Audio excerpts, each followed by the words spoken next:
दोस्तों नमस्कार। मैं हूं आपका दोस्त डॉक्टर अनिल जय हिंद और मेरे YouTube channel the attitude of life पर आपका स्वागत है। दोस्तों आज हम बात करेंगे कि हमारे जो दोस्त होते हैं, जो मित्र होते हैं, उनका हमारे जीवन पे क्या असर होता है। क्या हमारे दोस्त हमारे जीवन का भविष्य तय करते हैं? क्या हमारी हार, हमारी जीत, हमारी सफलता असफलता, हम अच्छे आदमी बनेंगे, हम बुरे आदमी बनेंगे, ये हमारी मित्र मंडली पे निर्भर करता है। तो आप और हम सब जानते हैं कि बचपन से हमारे पापा एक ही बात हमें बताया करते थे कि बुरी संगति से बचो। A man is known by the company he keeps, ये कहा करते थे कि आप अच्छे लोगों में उठते बैठते हैं तो आप अच्छा बनेंगे और बुरे लोगों में उठते बैठते हैं तो बुरा बनेंगे। कबीर साहब ने भी कहा है कि कबीर संगति साधु की निष्फल कभी ना होए।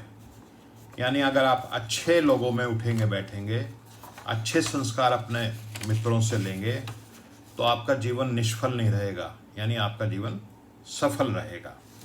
और अगर बुरे लोगों में बैठेंगे तो बुरा रहेगा। एक मोटिवेशनल स्पीकर हुए हैं जिनका नाम है जिम रोहन। उन्होंने अपनी एक मोटिवेशनल स्पीच में एक बार कहा था कि you are the average of 5 people you spend most of your time. यानी आप उन 5 दोस्तों का औसत हैं जिनके साथ आप सबसे ज़्यादा अधिक समय व्यतीत करते हैं। यानी वो 5 दोस्त, आप उनकी लिस्ट बना के देखिए, जिनके साथ आप सबसे ज़्यादा समय अपना व्यतीत करते हैं। आपका जीवन उन 5 दोस्तों के जीवन का औसत रहेगा। एक और विद्वान हुए हैं, उन्होंने कहा कि show me your friends and I will show your future. यानी आप मेरे अपने दोस्तों के विषय में मुझे बताएं और मैं आपका भविष्य बता दूंगा। तो सीधी सी बात है कि हमारे जो आसपास हमारे दोस्त हैं वो बहुत महत्वपूर्ण है। तो इस बारे में एक स्टडी हुई है, मैं उस स्टडी का जिक्र आपसे करना चाहूँगा कि हमारे मित्रों का सामाजिक प्रभाव क्या पड़ता है। उसको लेकर के एक बहुत बड़ी स्टडी हुई जो लगभग 30 वर्षों तक चली, 3 दशकों तक चली, और उसमें हज़ारों लोगों ने पार्टिसिपेट किया। हज़ारों लोगों को उसमें स्टडी में परखा गया, उन पर स्टडी की गई और उस स्टडी का नाम था फर्मिंगम हार्ट स्टडी। बेसिकली मुख्यतः ये भाई जो हृदय के रोग होते हैं उन पे आपके मित्रों का क्या प्रभाव पड़ता है, आपकी संभावना हृदय रोग होने की कम होती है, ज़्यादा होती है, इसको लेकर के ये स्टडी की गई थी, जिसे 2 वैज्ञानिक जिनका नाम था निकोलस क्रिस्टाकिस और जेम्स फॉलर, निकोलस क्रिस्टाकिस और जेम्स फॉलर ने ये स्टडी की जो 30 वर्षों से ज़्यादा समय तक चली और हज़ारों लोगों पर लगातार चली।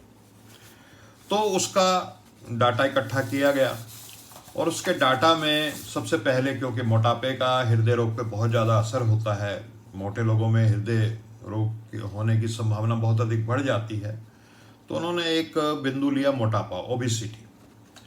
तो अपने डाटा में उन्होंने ये देखा और जो उस डाटा के जो परिणाम हैं उसमें एक परिणाम ये था कि यदि आपका मित्र मोटा है, वो मोटापे से ग्रसित है, तो आपका भी 45% अधिक संभावना है कि आप भी मोटे हो जाएंगे। इतना असर। और बात यहां ठहरती नहीं है। अगर आपके दोस्त का दोस्त मोटा है जिससे आप कभी मिले भी नहीं हैं, अगर वो मोटा है तो भी आपका मोटा होने की संभावना 20% बढ़ जाएगी। उससे भी आगे चलते हैं।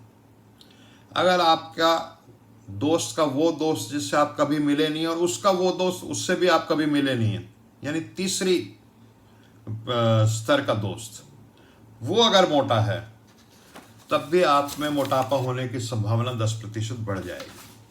तो ये है मित्र मंडली का, ये है सोशल नेटवर्क का इफेक्ट।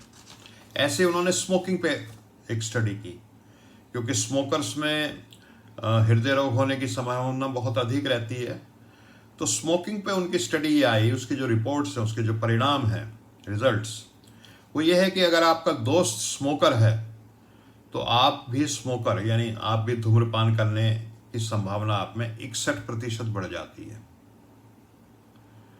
और आपके दोस्त तो स्मोकर नहीं है लेकिन उसका दोस्त स्मोकर है, उससे आप कभी मिले नहीं है, तो भी आपको धूम्रपान करने की आदत पड़ जाए इसकी संभावना 29% बढ़ जाती है। और फिर तीसरे स्तर का दोस्त यानी दोस्त का वो दोस्त जिससे आप कभी मिले नहीं और उसका भी दोस्त जिससे आप कभी मिले नहीं है, वो स्मोकर है, तो आप में धूम्रपान की आदत आपको पड़ेगी, इसकी संभावना 11% बढ़ जाती है। इसी तरह उन्होंने हैप्पीनेस यानी जो आदमी स्ट्रेस फ्री होता है, हैप्पी होता है, खुश होता है, उसमें हार्ट की बीमारी, हृदय रोग होने की संभावना कम होती है। तो हैप्पीनेस पे भी उन्होंने स्टडी की और उस स्टडी में ये पाया कि अगर आपका दोस्त, ये तो पाया कि आपका अगर मित्र खुश रहते हैं तो आप भी खुश रहेंगे, लेकिन अगर आपके दोस्त का दोस्त भी खुश रहता है जिससे आप कभी मिलते नहीं हैं, कभी मिले भी नहीं हैं, तो भी आपका खुश रहने की, प्रसन्न रहने की संभावना 6% बढ़ जाती है। अब आप ये मत कहना कि 6% तो कोई बहुत ज़्यादा नहीं होती। एक और स्टडी हुई थी, एक और अध्ययन हुआ था, उसमें ये पाया गया कि अगर आपकी मंथली इनकम यानी आपकी मासिक आय, आमदनी 2 लाख रुपए अगर बढ़ जाए प्रति माह, तो आपकी खुशी बढ़ने की संभावना मात्र 2% है।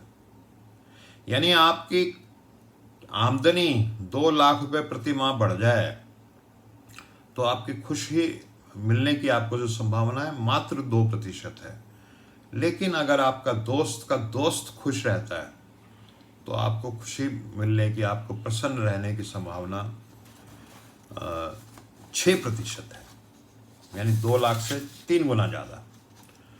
तो एक पुरानी कहावत है कि you can't soar like an eagle when you are surrounded by turkeys, यानी अगर आप मुर्गों से घिरे रहते हैं, अगर कोई मान लीजिए बाज है और वो बाज मुर्गों में रहना शुरू कर दे, तो वो कभी भी आसमान में ऊंची उड़ान नहीं भरेगा नहीं, जबकि वो बाज है, उसमें अंदर पोटेंशियल है, उसका शरीर बना है इस काम के लिए कि वो आसमान में ऊंचा उड़े, लेकिन क्योंकि वो मुर्गों के बीच में रहता है या अगर डक्स के बीच में रहता है, तो कहावत है ना कि don't quack like a duck if you wish to soar like an eagle.